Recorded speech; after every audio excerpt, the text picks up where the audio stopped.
आप जानना चाहते हैं कि आपके घरों में क्रैक्स क्यों आ रहे हैं और उसे हम कैसे ठीक कर सकते हैं, या जब हम कभी भी अपना एक नया घर बनाएंगे तो उसमें हम क्रैक को आने से कैसे रोक सकते हैं, इसे जानने के लिए इस वीडियो को पूरा देखिए।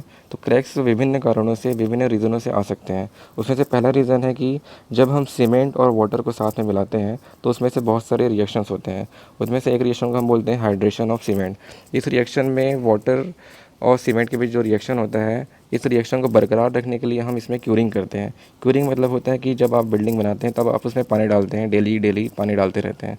ये पानी हम इसलिए डाल रहे हैं ताकि जो अंदर जो रिएक्शन हो रहे हैं उसे हम बैलेंस कर सकें, अंदर जो रिएक्शन हो रहा है उसमें पानी की कमी ना हो।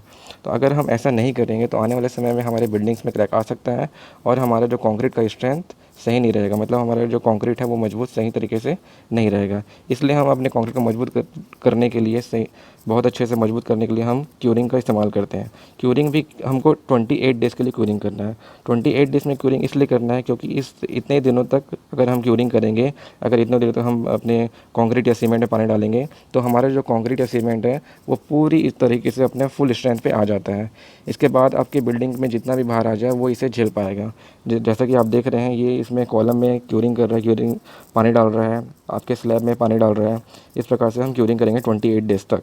इसके बाद जब आपके ब्रिक वॉल बन जाएगा, जैसे कि आपका ईटा का वॉल बन जाएगा, तो उसमें भी आपको 28 डेज़ तक क्यूरिंग करना है इस प्रकार से। तो ये सब करने से हमारे जो सीमेंट और कंक्रीट है वो अपने फुल स्ट्रेंथ में आ जाएंगे 28 डेज़ में। इसके बाद दूसरा रीज़न है foundation movement and settling of building. आपके घरों में जो क्रैक्स आते हैं उसके एक मेन रीज़न भी है कि आपका घर का नींव मजबूत नहीं है, मतलब आपके घरों का जो फाउंडेशन है वो सही तरीके से मजबूत नहीं है। इसलिए आपके घरों के जो वॉल्स होते हैं, जो दीवार है, उसमें इंक्लाइंड क्रैक्स आते हैं, नीचे से ऊपर तक बहुत बड़े क्रैक्स आते हैं। इसे ठीक करने के लिए हम कर सकते हैं कि जब हम नया घर बनाएंगे तो उसमें का जो फाउंडेशन है वो हमें मजबूत रखना है। फाउंडेशन की जो डिज़ाइन होती है वो सही तरीके से हमको करनी है। इसके बाद और भी तरीके हैं फाउंडेशन के अलावा। अगर आपके घरों के नीचे की जो मिट्टी है, मिट्टी आपके घरों का भार नहीं झेल पाएगा, तब भी ये क्रैक्स आ सकते हैं। जैसे कि आप देख रहे हैं इस बिल्डिंग के कॉर्नर पे क्रैक्स आ रहे हैं। वो इसलिए आ रहे हैं क्योंकि उसकी जो नीचे की जो सॉइल है, जो मिट्टी है, वो घर का वेट को नहीं झेल पा रहा है। इसलिए आपका सॉइल का सेटलमेंट हो रहा है, आपकी जो मिट्टी है वो नीचे धंस रही है। उस धंसने के कारण आपके दीवार पे भी क्रैक्स आ सकता है।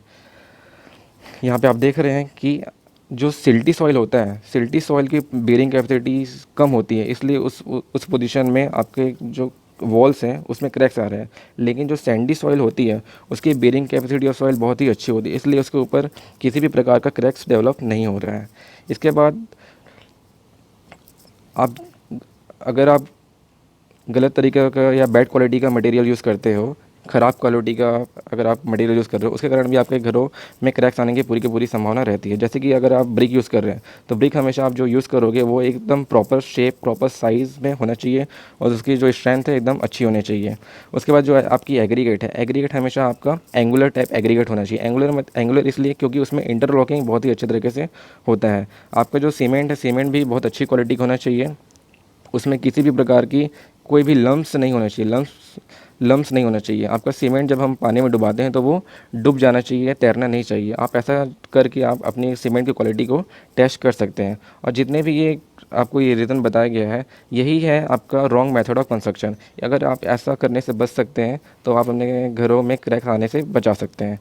इसके बाद अगर आप के घर में इन कारणों की वजह से भी क्रैक आ सकते हैं। जैसे कि अगर आपके घर के आसपास या घर के आजू बाजू ड्रेनेज की फैसिलिटी नहीं है, तो ड्रेनेज की फैसिलिटी नहीं होने के कारण क्या होगा, जब पानी गिरेगा तो आपके घरों के अंदर पानी घुसेगा, घरों के नीचे पानी घुसेगा और वो आपके फाउंडेशन को वीक करेगा और सॉइल को भी आपको बेरिंग कैपेसिटी उसकी कम करेगी। तो आपको करना ये है कि जब भी आप घर बनाएं तो आपके घरों के चारों तरफ ड्रेनेज की सही तरीके से व्यवस्था हो, जिससे आपका पानी सही तरीके से बाहर की तरफ बह जाए।